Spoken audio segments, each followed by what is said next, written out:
Welcome to GK all collection. आज है 29 जून और 29 जून 2023 से करंट अफेयर से जितने भी प्रश्न जो कि प्रतियोगी परीक्षाओं की दृष्टि से महत्वपूर्ण होंगे उन सभी के बारे में हम डिस्कस करेंगे। साथ ही प्रश्नों से संबंधित महत्वपूर्ण फैक्ट की भी चर्चा करेंगे। आज की क्लास की प्रैक्टिस टेस्ट पीडीएफ और आंसर की पीडीएफ आपको वीडियो के डिस्क्रिप्शन में मिल जाएगी। पीडीएफ आपको हमारे टेलीग्राम ग्रुप में मिल जाएगी। टेलीग्राम ग्रुप का लिंक मैंने डिस्क्रिप्शन में दे दिया है, वहां पर आपको सभी पीडीएफ एक साथ मिल जाएंगी। वीडियो को एंड तक देखिए।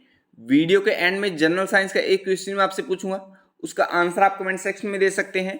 डेली करंट अफेयर्स वीडियो देखने के लिए जीके ऑल कलेक्शन को सब्सक्राइब करें। तो चलिए शुरू करते हैं।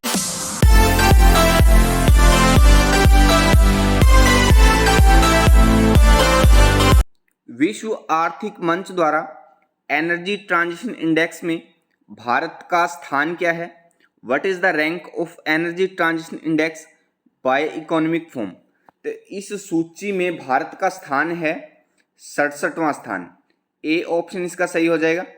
चलिए इसके बारे में और जान लेते हैं।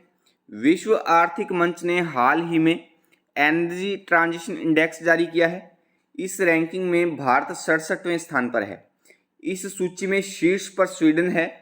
इस सूची में टॉप 5 में स्वीडन सहित डेनमार्क, नॉर्वे, फिनलैंड और स्विट्जरलैंड शामिल है। विश्व आर्थिक मंच द्वारा इस बार 120 देशों की लिस्ट जारी की गई है।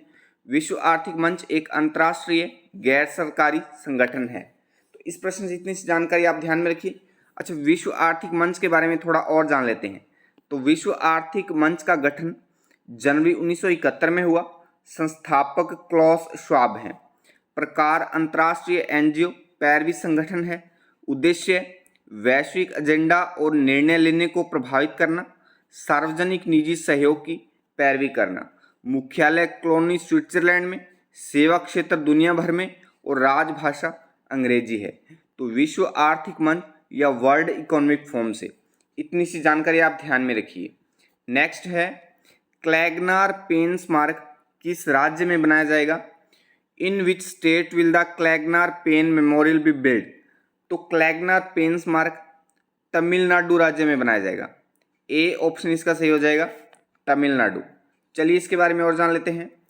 चेन्नई के मरीना बीच पर क्लैगनार पेन स्मारक के निर्माण में तमिलनाडु राज्य सरकार के प्रस्ताव को केंद्रीय पर्यावरण, वन और जलवायु परिवर्तन मंत्रालय से मंजूरी मिल गई है। तो इस प्रश्न से भी इतनी सी जानकारी आप ध्यान में रखिए। अच्छा, ये स्मारक तमिलनाडु में बनाया जाएगा। तो भारत के मानचित्र में तमिलनाडु की स्थिति आप यहाँ पर देख पा रहे हैं। दक्षिणतम राज्य है तमिलनाडु। तो तमिलनाडु का गठन जनवरी 1950 में हुआ, 26 जनवरी 1950 को। राजधानी चेन्नई है। सबसे बड़ा नगर चेन्नई है। जिले 38 हैं। राज्यपाल रविंद्र नारायण रवि है। मुख्यमंत्री M.K. स्टालिन है। विधानमंडल एक सदनीय है, केवल विधानसभा है और विधानसभा में 234 सीटें हैं। राज्यसभा में 18 सीटें हैं। लोकसभा में 39 सीटें हैं। उच्च न्यायालय मद्रास उच्च न्यायालय है और राजभाषा तमिल है। तो तमिलनाडु के बारे में इतनी सी सामान्य जानकारी आप ध्यान में रखिए। भारत के जब भी किसी राज्य की कोई भी बात आती है तो मानचित्र के साथ हम इतनी सी जानकारी जरूर पढ़ते हैं, हमेशा ही पढ़ते रहेंगे। तो इस पर आप अच्छे से फोकस किया करिए। नेक्स्ट है संयुक्त राष्ट्र के आउटर स्पेस के नए निदेशक के रूप में किसे नियुक्त किया गया है? Who has been appointed as the new director of outer space of the United Nations? तो अभी आरती होला मैनी को संयुक्त राष्ट्र के आउटर स्पेस के नए निदेशक के रूप में नियुक्त किया गया है। ए ऑप्शन इसका सही हो जाएगा। चलिए इसके बारे में और जान लेते हैं। संयुक्त राष्ट्र महासचिव एंटोनियो गुटेरेस ने भारतीय मूल की सैटेलाइट इंडस्ट्री एक्सपर्ट आरती होला मैनी को वीना में बाहरी अंतरिक्ष मामलों के संयुक्त राष्ट्र कार्यालय UNWSA के निदेशक के रूप में नियुक्त किया गया। यूनाइटेड किंगडम की होला मैनी इटली की सिमोनेडा डी पिप्पो की जगह लेंगे। तो इस प्रश्न से इतनी जानकारी आप ध्यान में रखिए। नेक्स्ट है राष्ट्रीय बीमा जागरूकता दिवस प्रतिवर्ष कब मनाया जाता है? When is the national insurance awareness day observe every year? तो हर साल 28 जून को राष्ट्रीय बीमा जागरूकता दिवस या नेशनल इंश्योरेंस अवेयरनेस डे मनाया जाता है। ए ऑप्शन इसका सही हो जाएगा। चलिए इसके बारे में और जान लेते हैं। राष्ट्रीय बीमा जागरूकता दिवस या नेशनल इंश्योरेंस अवेयरनेस डे हर साल 28 जून को मनाया जाता है। इस दिन का मुख्य उद्देश्य लोगों को बीमा योजना या पॉलिसी में निवेश करने के कई लाभों के बारे में जागरूक करना है। तो इस दिवस से इतनी सी जानकारी आप ध्यान में रखिए। अच्छा, जून महीने में अब तक हमने जितने भी दिवस मनाए हैं तो उनको एक बार तो फिर से रिपीट कर लेते हैं।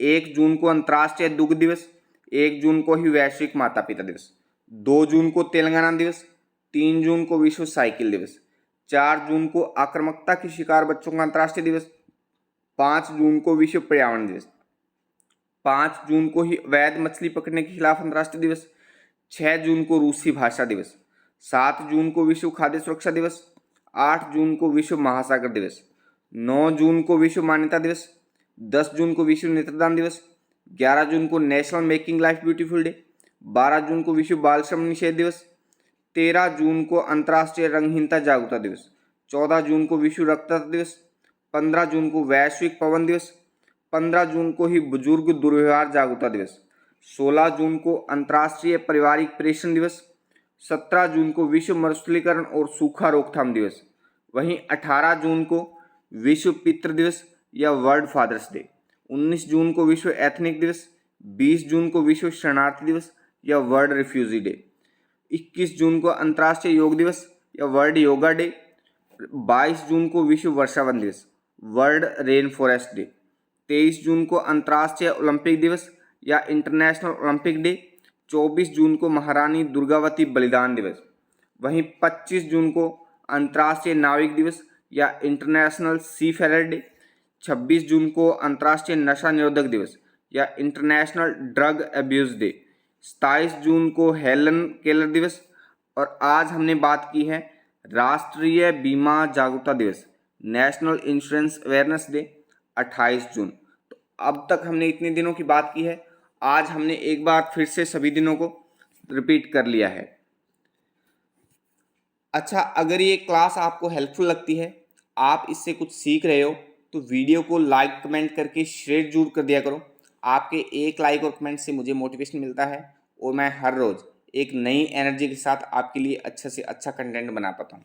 चलिए नेक्स्ट है, किस बीमा कंपनी ने प्रीमियम के लिए व्हाट्सएप और यूपीआई से पेमेंट सुविधा की शुरुआत की है? Which insurance company has started payment facility for WhatsApp and UPI from premium? तो अभी टाटा एआईए ने प्रीमियम के लिए व्हाट्सएप और यूपीआई से पेमेंट सुविधा की शुरुआत की है। बी ऑप्शन इसका सही हो जाएगा। चलिए इसके बारे में और जान लेते हैं। टाटा समूह द्वारा समर्थित बीमा कंपनी टाटा एआईए ने व्हाट्सएप और यूनिफाइड पेमेंट्स इंटरफेस के माध्यम से डिजिटल भुगतान की शुरुआत की है। यह बीमा उद्योग में अपनी तरह की पहली पहल है। इस नई सुविधा के माध्यम से पॉलिसी धारक डिजिटल रूप से प्रीमियम का भुगतान कर सकते हैं। तो इस प्रश्न से इतनी सी जानकारी आप ध्यान में रखिए। नेक्स्ट है, पंजाब के नए मुख्य सचिव के तौर पर किसे नियुक्त किया गया है? Who has been appointed as a new chief secretary of Punjab? तो अभी अनुराग वर्मा को पंजाब के नए मुख्य सचिव के तौर पर नियुक्त किया गया है।